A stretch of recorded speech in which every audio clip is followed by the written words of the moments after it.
In this week's drive, we use some funky technology to go nowhere fast, see what those fun Swedes are working on to keep us safe, find out that what you're sitting on can help when things go wrong, and see how the Americans take the exercise out of golf. All this and more in this week's Drive.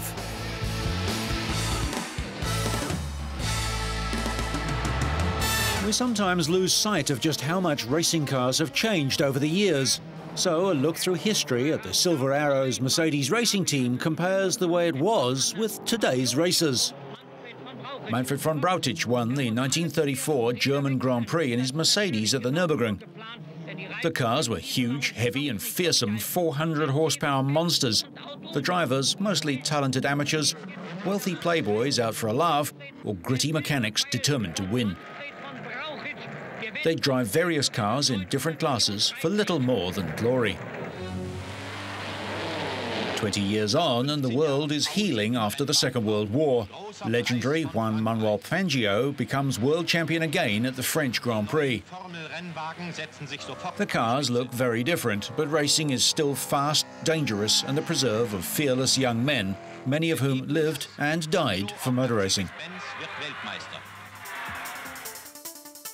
Fast forward another 50 years and Formula One has changed beyond belief.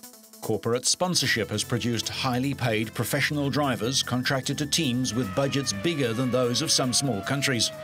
Their cars have changed too, sleekly aerodynamic and as fast as the aerospace industry that spawned them. 80% of the world's racing cars are built in Britain, including the World Championship team McLaren. Way back when, even the top teams made do with fairly basic amenities. With only 7 races on the calendar, cars were driven about in trucks or on trailers and sent abroad by ship. Drivers would frequently rush across Europe by car to make the grid in time to race. Nowadays, with a calendar that includes 19 races on 5 continents, the high-tech cars are flown around the world. The workshop is recreated at each venue so everyone knows where everything is, no matter where they are. In stark contrast to the modern operating theatre-like engine-building workshops, old-time racing engines were built in rather less sterile environments. Computers have replaced the trained eye and skilled hand of the machinist, turner and millwright.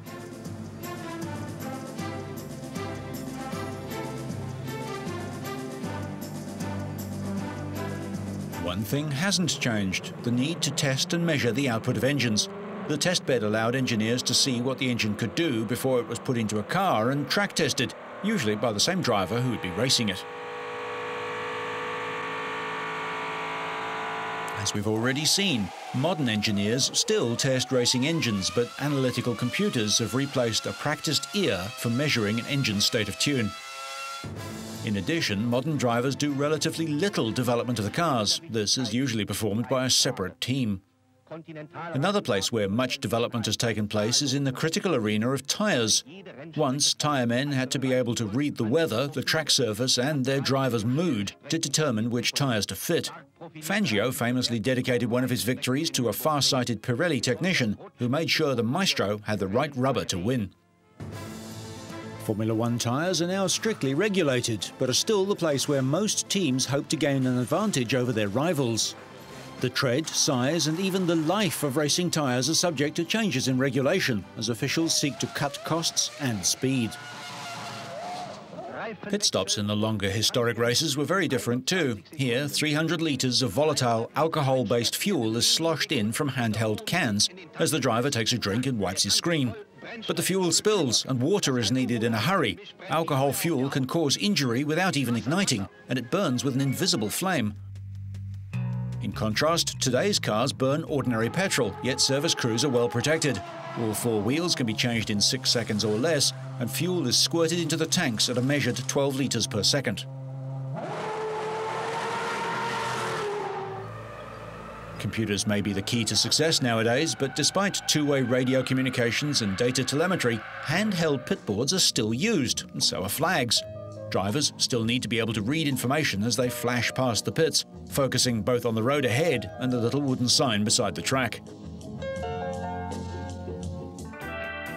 Today's drivers have a host of technicians who provide information second by second. They are warned of rivals, incidents, changes to the track or weather, and briefed about their standings. Computers overlay data lap by lap to see where a tenth or a hundredth of a second might be gained.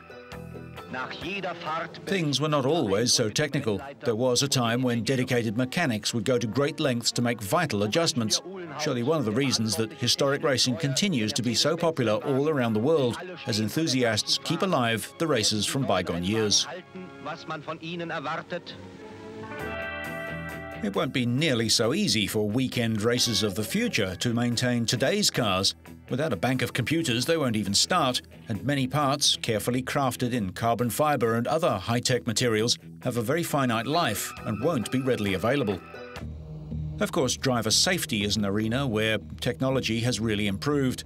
Gone for good are the thin cotton overalls and linen caps, although interestingly, detachable steering wheels have endured.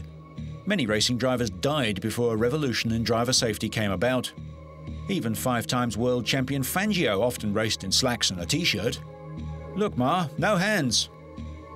3-time world champ Jackie Stewart initiated many improvements to driver safety, such as tougher cars and non-spill fuel cells. Today's gladiators wear layers of flame-resistant materials, almost indestructible helmets, and the latest innovation, the head and neck support, or HANDS, designed to limit head movement in a crash. Compare the very visible driver in his wide-open cockpit to the modern pilot buried deep in his. Happily, much of the 70 years of the Mercedes Silver Arrows have been preserved at the factory's museum. The long racing history of Daimler-Benz can be divided into 3 main sections. The period before the First World War saw the triple victory of Mercedes cars in the 1914 ACF Grand Prix. Between the wars, the 1930s saw the 750 kilo and the 3-litre categories dominated by Mercedes, while the 1950s were also a golden era for 2.5-litre normally aspirated cars. The 1934 car was a supercharged straight 8, and by 1937 its 5.6-litre engine was putting out 600 horsepower, and drivers like von Brautich, Rudolf Caracciola and Hermann Lang became household names. After the war, the team didn't enter racing again until 1952, and Fangio was soon at the front of the field. Out of 15 races over 2 years, the W196 scored 12 wins, including 7 double podiums, 1 top 3 and even a top 4 finish at the 1955 British Grand Prix. The last Mercedes Formula One drivers' champion was Mika Hakkinen in 1999.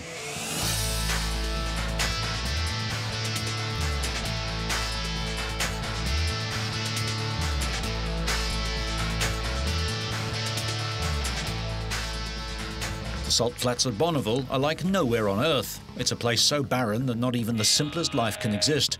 Bonneville is a stark, alien wilderness and a great place to take pictures. We're here doing a photo shoot with Hannes Schmidt here on the salt flats, which is pretty cool. This is a venue that I think everyone's heard of that's into motor racing. I was expecting completely white Salt Lake Desert with blue sky. It's just completely flooded. This is like magic. Never seen anything like this in my life before. Well, it's not what we wanted, but... This is a very, very spectacular scenery, and reflection of the water is just absolutely fantastic. Bonneville isn't usually under 2 inches of water, but the shoot went ahead anyway. This is where the land speed record has been held for many years, because it's so flat and it goes on for miles. Hate to think what all that corrosive salt did to the BAR, even without an engine.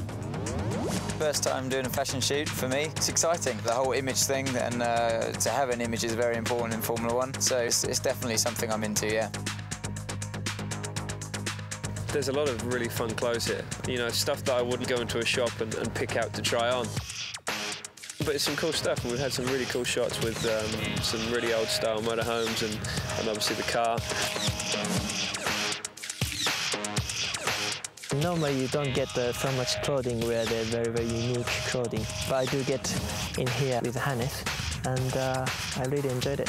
Hannes wanted to capture the bleak majesty as well as Bonneville's motorsport heritage. They were really great. Everybody on the set was like fantastic, you know. Everybody gave their best. I think we got amazing pictures today. This is the 4th shoot Hannes has done with the team, but this time he used BAR's entire driver lineup. Regular race pilots Jenson Button and Takuma Sato were joined by test drivers Anthony Davidson and Enrico Bonaldi for the first time. this is a great team. They're not only photogenic, they are personalities. They're great guys, and it's wonderful to work with them.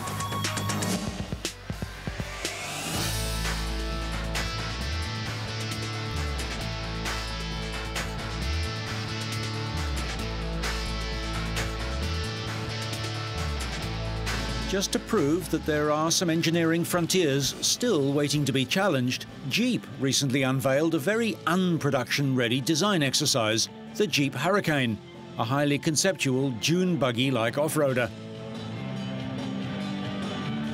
And as if turning on a dime isn't enough, the Hurricane gets not one, but two Hemi V8 engines.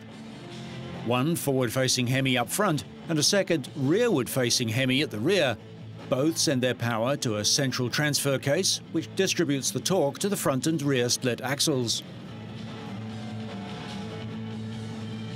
Why such an extreme is because this fulfills the third of our special, unique, secret concepts. You could say exactly the same about the Tomahawk, you could say the same about the ME412.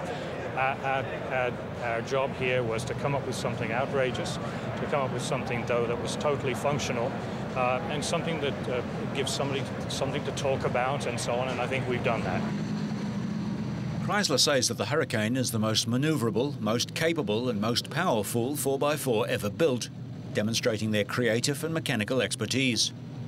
The vehicle has 360 millimeters of ground clearance and incredible approach and departure angles of 64 and 86 degrees respectively. These are nearly vertical angles. Combined with metre-tall tyres, there isn't much the Hurricane can't climb. The vehicle features a turn radius of 0, so it can turn in its own length, thanks to skid steer capability and toe steer, the ability to turn both front and rear tyres inwards. In addition, the king of the Jeeps features two modes of automated four-wheel steering. The first sees the rear wheels turning in the opposite direction to the front to reduce the turning circle, and the second mode is an innovation targeted at off-road drivers. The vehicle can turn all four wheels in the same direction, crab style. This allows the vehicle to move sideways without changing the direction the vehicle is pointing. Can you have responsible excess? Jeep equipped both Hemi engines with a multi-displacement system. Depending on the driver's needs, the Hurricane can be powered by 4, 8, 12 or 16 cylinders. So what some might think of as an environmental terrorist becomes an environmental sweetheart. With two engines, the Hurricane can blast from 0 to 100 kilometers an hour in less than 5 seconds. The one-piece body is made of carbon fiber and the suspension and powertrain mount to it. An aluminium spine runs the length of the body as a skid plate. Will we see it on sale soon? Don't hold your breath. Today's traffic is heavier and travels faster than ever before, and every year cars are getting more and more technically advanced. However, humans haven't changed too much in the 100-odd years since motorcars first scared the horses. If you look at the accident statistics, it's a clear message that most of the accidents are caused by driver mistakes. And so with the new sensors and new computer technology that is available now, we can actually help the driver in these rare but critical situations. The fast pace of development in computer technology and highly efficient and compact electronic components opens the doors to many new opportunities for car makers like Volvo to develop new ways to help drivers keep up. Bliss, a system that's already in production, is an information device that covers the vehicle's blind spots like extra eyes, consisting of a digital camera placed in each rearview mirror.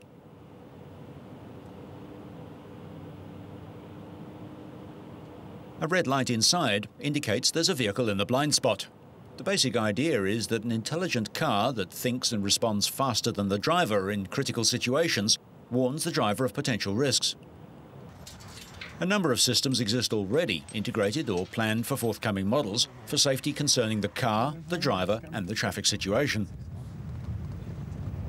Adaptive Cruise Control is an adjustable speed control system that helps keep both speed and the distance between vehicles constant in an uneven traffic flow. A radar sensor monitors the distance to the vehicle ahead and adjusts speed accordingly. An even more active system is designed to prevent one of the most common traffic collisions and minimize the effect of whiplash-caused injuries. If you talk about rear-end collisions, that's approximately 30% of the reported accidents.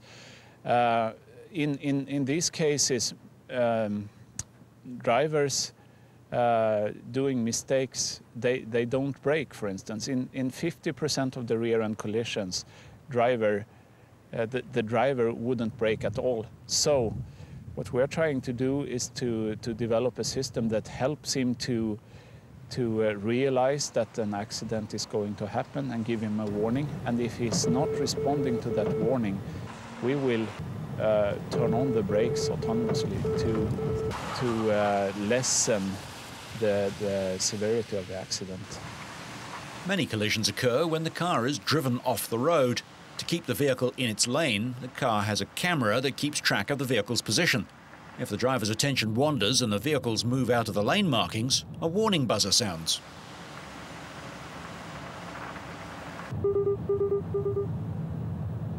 If the driver doesn't respond to the buzzer, the system reacts, helping to steer the car back into its lane. But the aim is to alert the driver to keep the vehicle there himself. Using both camera and radar, an additional function monitors oncoming traffic. If the driver crosses the centerline markers and doesn't respond to the buzzer, the system reacts by applying additional steering effort to get the car back into the intended lane. So, a car which almost thinks for itself, but isn't there a risk that the car could take over and make the wrong decisions? Of course, there are risks with that, but we are striving not to make the driver rely on the systems. The systems should warn only in very critical situations so that the driver will not get used to respond to the warning, and it will be a rare incident that he has a warning, and only in very, very severe cases.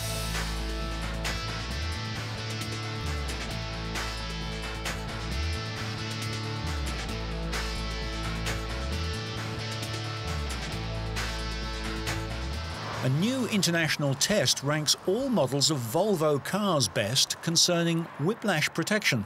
The test was made by international insurers Whiplash Prevention Group, and Volvo was the only manufacturer to have their entire range achieve a best-in-class rating. 208 front seats were tested in the US and in Europe. Whiplash injuries are the most frequent traffic injury today, causing considerable cost and suffering, and reducing this would be a great achievement.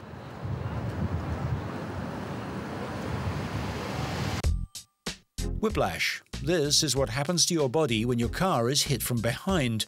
The automotive industry is working hard to find a solution that protects you from this kind of injury that's growing and growing fast. Over the last 20 years, there's been an enormous increase in this area. Can you say something about how many people that are injured in Sweden? I think around 30,000 persons go to the emergency clinic and present some problem from the neck, but it's 20,000 that has real problems, and these 20,000, approximately 1,000 to 1,500 get long-term consequences from it. Can you do anything to protect yourself from this?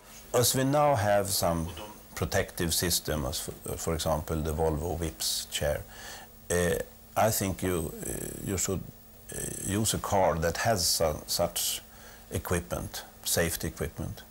That's my idea, that what you can do yourself, to have a car with this system. University research is helping a lot. This is Lotte Jakobsen, who works at Volvo. She has a PhD in traffic safety, and the results of her research helped create the Volvo Whips system. Whips is designed to give a very even and good support for the occupant. This is achieved by having a good head restraint design as well as a good design of the seat backrest characteristics, together with absorption of energy.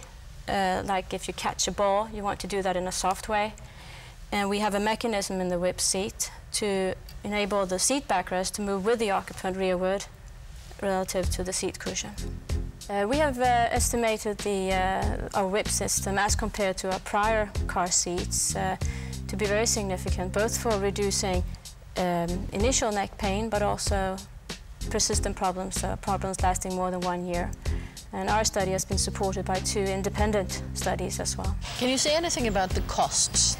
Yes, in Sweden we have calculated that 2 billion Swedish crowns is the estimated yearly cost today for the whiplash-related injuries. But in the future, all the whiplash-related injuries that occur 1 year in the early 21st century, they will cost 4 billion Swedish kronor in the future, so the costs will double. And this is because there are many more accidents happening today than, say, 10 years ago, and also because the people who are in these accidents are fairly young, and therefore the costs to help them get back into the workforce and so forth will be very high. We must know more about it, more resources for research, so we can see what's happening in the neck. And finally, after making a splash nearly 4 years ago when they unveiled their much-anticipated 2-wheeled human transporter, Segway has launched new models of its curious scooter-like machine. One is called the Segway Cross Transporter, or XT for short. It's designed to go off the beaten track and into the woods. It features large, soft tyres for greater ground clearance and traction, and newly designed software. I've taken it on some pretty extreme trails. I'd say just about anywhere an average mountain biker can go, it would go. Certainly if you're an extreme mountain biker, you can probably find some places you wouldn't want to take that product. Fire roads are great, trails. National Park uses the product today, the normal HT product line. We think there's an expansion opportunity there. I can see uses in things like agriculture, ecotourism, you name it on down the line. It's a very eco-friendly product. No emissions, no two-stroke kind of noise and pollution that comes from that. We think it'll be good in those types of environments. It'll let you leave work early, get around to golf in before it gets dark. For the hardcore golfers that come out first off the tee in the morning, then get the round in, get back home on a Saturday. So really speeding up play is one. The other is, frankly, it's just a lot of fun to ride. I mean, the Segway HT is fun to ride anyway. Imagine combining that with golf. You're kind of doing 2 leisure things all at one time. It's a blast. As to whether the hype of changing cities in 5 to 10 years, it's very difficult to do. You can't change a city over a decade typically. It takes many decades. And so we don't think we're off our long-term plans, and we have a good short-term business right now. We're kind of happy with the trajectory we're on. Segway uses gyroscopes and computers to mimic human balance. Users lean forward to move forward, lean back to reverse. In New York's Times Square, it got mixed reviews. I would try one of those on a golf course, definitely, especially if everybody else on the golf course had one. That would be nice. I feel that we need to get our exercise, and we need to do as much on our own as possible instead of getting mechanized. Right now it's a novelty, but I think that this is something that could be very beneficial for a variety of areas of businesses or activities, and I think it would catch on. 1 year. 1 year it's trendy, and then it's out again. And I think would be the same with that. Trendy or not, the Segway comes with a hefty price tag. The XT is $5,000 US and the GT $500 more. But at least you won't get your feet wet. It's fantastic. So, even if you were expecting something altogether much drier on your first visit to Bonneville, so you stay on track and up to speed, make sure you catch next week's Drive.